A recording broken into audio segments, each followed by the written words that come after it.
పేదలకు బ్రోచర్ ద్వారా ఇలా ఉచితంగా కరెంట్ ఇస్తున్నాడు. ఇది గొప్ప విషయం కాదా? ఇలా మహిళలకు ఉచిత బస్సు ప్రయాణం కల్పించినాం, అది నిజం కాదా? అది మహిళలకు ఉపయోగపడతలేదా? ఇలా సిలిండర్ మీరు 1200 పెంచేది ఇలా తగ్గించి 500 రూపాయలకు ఇస్తున్నాం, అది నిజం కాదా? అంటే ఈ పథకాలన్నీ కొనసాగుతా ఉన్నాయి. యువకులకు మీరు దళిత బంధు తెచ్చి ఏ ఒక్కరికో గులాంగిరి చేసేవాడు కండువ ఎవడేసుకుంటే, టీఆర్ఎస్ కండువ ఎవడేసుకుంటే వాడి పార్టీ మారితే వానికి మీరు దళిత బంధు ఇచ్చే ప్రయత్నం చేశారు. ఇవాళ రాజీవ్ యువ వికాసం ఇలా ప్రతి మండలానికి దాదాపు 1000 మంది యువకులకు ఇలా ఆ యొక్క రాజీవ్ యువ వికాసం వల్ల లబ్ధి పొందే విధంగా కూడా ఆ స్కీమ్ తేవడం జరిగింది, దరఖాస్తు కూడా తీసుకోవడం జరిగింది. ముఖ్యంగా ఈ యొక్క 15 నెలల్లో ఊహించని అభివృద్ధి చేస్తా ఉన్నాడు కాబట్టి ప్రజలలో వ్యతిరేకత లేదు. వాళ్ళ కార్యకర్తలు వాళ్ళ గులాం తీరోడు ఉంటారు. ఇప్పుడు నాలాగా నేను రాష్ట్ర ముఖ్యమంత్రి నిలదీసి అడుగుతాను, శాతానికి ఇది ఉంది, మీరు ఇది అన్యాయం చేస్తున్నారంటే మొన్న ఎల్ఆర్ఎస్ విషయంలో కూడా అడిగిన రాష్ట్ర ముఖ్యమంత్రి, రాజీవ్ యువ వికాసం విషయంలో కూడా నేను అడిగిన, మాకు ఇది కావాలి, 1,00,000 దెబ్బలు ఎట్లా ఏమన్నాడు మాట్లాడి, నువ్వు మాట్లాడవా? నీ గులాంగిరి, నీకు ఏమన్నా నీ కుటుంబానికి లాభం అయితే ఆ పని చేసుకున్నారు. కానీ మీరు శాతం నియోజకవర్గానికి ప్రజలకు ఏమైనా అవసరమైంది, రైతులకు ఏమైనా అవసరమైంది, యువకులకు ఏమైనా అవసరమైంది, ఈ ప్రాంతానికి ఏమైనా అవసరమైంది అనేది అడగగలుగుతారా? అంటే జీ హుజూర్ సాబ్ గులాంగిరి చేసే నాయకులు నీ చుట్టూ నీ ఓటరు ఉంటుంది కాబట్టి ఇవాళ అటువంటిది కాదు. ఇది ప్రజాస్వామ్యం, ఇది ప్రజాపాలన, ఇది డెమోక్రసీ లో పనిచేస్తున్న నాయకులం. సాక్షాత్ మీరే చూస్తూ అసెంబ్లీలో మాట్లాడుతున్నాం. రైతులకు ఇవ్వాల్సింది ఇంకా 10% కూడా ఇవ్వాల్సిందే అని చెప్తాము. ఈ ప్రాంతానికి ఇది కావాలంటున్నాం. రాష్ట్ర ముఖ్యమంత్రితో కొట్లాడుతూ ఉన్నాం. గులాంగిరి చేస్తలేం మీలాక, మేము కొట్లాడతాం ప్రజల గురించి, ప్రజల కొరకు ఎల్లవేళలా కొట్లాడతాం. కాబట్టి ఇవాళ ఇదే ప్రజాస్వామ్యం, ఇదే నిజంగా ప్రజాస్వామ్యం. మనం ఏర్పాటు చేసుకునేందుకు ప్రజల కొరకు, ప్రజల చేత ఎన్నుకున్నబడ్డ ప్రభుత్వం. ఈ ప్రభుత్వం ప్రజల గురించి పనిచేయాలి, ఒక నాయకుడి గురించి కాదు. ఆ నాయకుడు మంచి చేస్తే ఆ నాయకుడిని మెచ్చుకుంటాం, ఆ నాయకుడు తప్పు చేస్తే తప్పు చేసి 100 తప్పులు చేసి 100 ఎలుకల తిన్న పిల్లి తీర్థయాలకు బయలుదేరిందంట.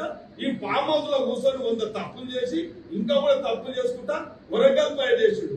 వరంగల్ ఏ మొత్తం పెట్టుకొని వచ్చిందని నేను అడిగిన అక్కడ ప్రజలు. వరంగల్ ఏం చేస్తున్నాడు? అమెరికా చేస్తున్నాడు, ఇస్తాంబుల్ చేస్తున్నాడు. ఇవాళ నీవు ఎన్ని తప్పులు అంటే చాలా ఉన్నాయి చెప్పాలంటే. అందుకే చెప్తా ఉన్నాం సోదరా, ఈ సమాజానికి ఉపయోగపడలేదు, ఈ యొక్క తెలంగాణ రాష్ట్రానికి మొరగబెట్టలేదు. ఆ సభతోని ఓన్లీ ఒక రోజు ఏమంటాం తాగనిక తిననిక చేసుకున్న జల్సలకు చేసుకున్న సమావేశాలు అన్ని జరిగినాయి. కానీ మన తెలంగాణ పౌరునిగా మనమందరం ఒక్కసారి ఆలోచించాలి. భవిష్యత్ మనది, రేపు భవిష్యత్ ప్రయోజనాలకు మనము ఏ పార్టీ ఏం పని చేస్తుందో మనం వెలగట్టవలసిన పరిస్థితి ఉంది.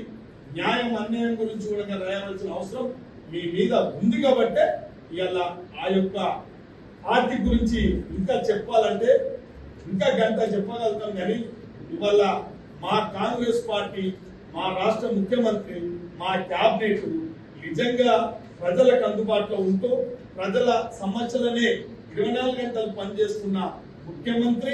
ప్రజలకు ఏది అవసరం అంటే ఇవాళ చూడండి, వాళ్ళు చేసిన దుర్మార్గానికి ఒకటే చెప్తా, ధరణి చట్టంలో ఒక మార్పు తేవాలి.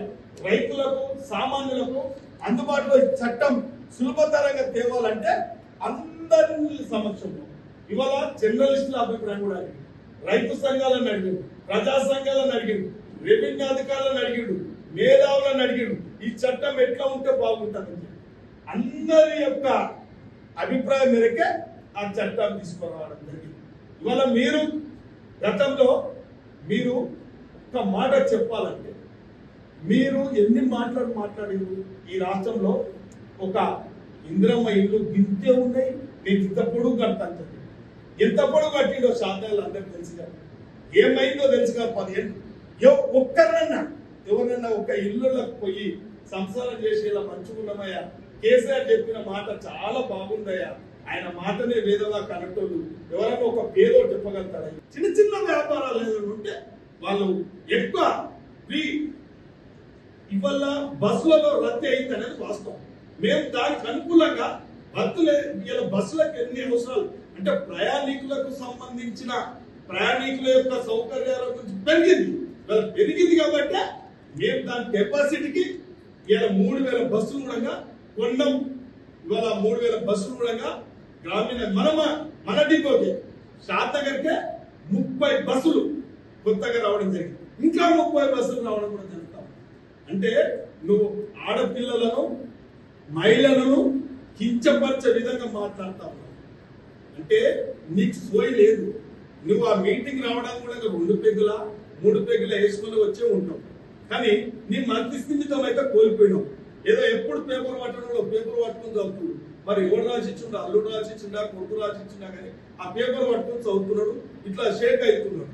అంటే మీరు అర్థం చేసుకోండి, అక్కడ ఉన్న కొందరు యువకులే వెటకారంగా ఏం పట్టుకుని చదువుతుంటారు, ఇంటితో చూసి చదువుతున్నాను వెటకారంగా చూసి లొల్లు పెడుతుంటే అలా మందలిస్తా ఉంది. అంటే నీ సభ నీవంతా అబాస్పాలు అయిపోయింది. నీ యొక్క సభల వల్ల ఈ రాష్ట్రంలో ఒక మార్పు ఏం రాదు. నీ యొక్క పార్టీ నీ కుటుంబాన్ని ప్రతిష్టను పెంచుకోవడానికే ఆ సభ ఏర్పాటు చేసుకున్నావు. కానీ ఈ తెలంగాణ రాష్ట్ర ప్రజలకు ఒరిగింది లేదు, ఏ సమాజానికి ఏది ఉపయోగం లేదు. అది అట్టర్ ఫ్లాప్. దానివల్ల ఈ తెలంగాణ రాష్ట్రానికి ఒరిగేది ఏం లేదు. కాబట్టి మీరు ఆ వైఫల్యం చెందింది కాంగ్రెస్ పార్టీ 15 నెలల వైఫల్యం చెందిందని చెప్తా ఉన్నాను. మీరు 10 ఏళ్ల పరిపాలన చేసి 100 అబద్ధాలు ఆడి 100 అబద్ధాల చిట్టం మీకు తప్పకుండా పత్రిక సోదరులకు అందరికి ఇస్తా. 100 ఇవి చదవాలంటే ఒక గంట పడుతుంది. కాబట్టి మీకు తప్పకుండా వాళ్ళు చేసిన వైఫల్యాలు చెందిన అన్ని కూడా మీ పత్రిక సోదరులకు అందరికి ఇస్తాను. ఎన్ని వైఫల్యాలు చెందినాయి, 100 వైఫల్యాలు 100 మోసాలు. ఒక మంచి నాయకుడిని తెలంగాణ ప్రజలు సబండ వర్గాలు నువ్వు ఏ వర్గానికి మోసం చేయలేదు చెప్పు. జర్నలిస్టులకు ప్లాట్లు ఇస్తాను ఇచ్చినవా? జర్నలిస్టుల సంక్షేమం కోరుకున్నావా? చేసినవా? మోసం చేయలేదా జర్నలిస్టులు? ఇలా ఉద్యమకారులను మోసం చేయలేదా? నువ్వు ఇలా మేధావులను మోసం చేయలేదా? ఎక్కడైనా ప్రజల తరఫున అవకాశం ఉండి నిరసన చెప్దామన్నా, ధర్నాలు చేద్దామన్నా నీవు ధర్నా చౌకని ఎత్తేసిన గొప్ప నాయకుడు. ఇవాళ నీవు ఏదైనా ప్రజల తరఫున నిరసన చెప్తామంటే ప్రతిపక్షాలను కడప కూడా దాదనీలే. నువ్వు గొప్ప నాయకుడిని, నువ్వు ఒక ఉద్యమకారుడిని, నువ్వు ఒక జాతి పిత తెలంగాణకి. ఇదానే జాతి పిత చేసే పనిలేదా ఇది? మన కాంగ్రెస్ పార్టీ ప్రజాస్వామ్య పార్టీ. ప్రజలను స్వేచ్ఛగా నిరసన చెప్పవచ్చు, స్వేచ్ఛగా ఇలా దీక్షలు చేసుకోవచ్చు, స్వేచ్ఛగా మహాసభలు చేపెట్టుకోవచ్చు. ఇలా మేము జూన్ 2 తారీఖున రాహుల్ గాంధీ గారు ఇలా ఖమ్మం వస్తే ఆ రోజు నువ్వు నిర్బంధించినవు. బస్సులు ఇనియలేదు, ప్రైవేట్ వెహికల్ రానియలేదు, ఎవరిని రానియలేదు, సభ కట్టుకున్నావు. అయినా ఆ రోజు సభ సక్సెస్ చేసినావు. ఇవాళ నీవు ఒక సభ పెట్టుకుంటే నీవు ఆర్టీసీకి బస్సులను నీవే 8 కోట్లు అంటే నీవు చెల్లిస్తా కూడా మేమెక్కడ కూడా సభ అడ్డుకోవడం కానీ సభ అనుమతులకు కానీ ఎక్కడ అడ్డంకులు పెట్టలేదు. ఇది ప్రజాస్వామ్య పార్టీ, ఇది ప్రజాస్వామ్యం అంటే.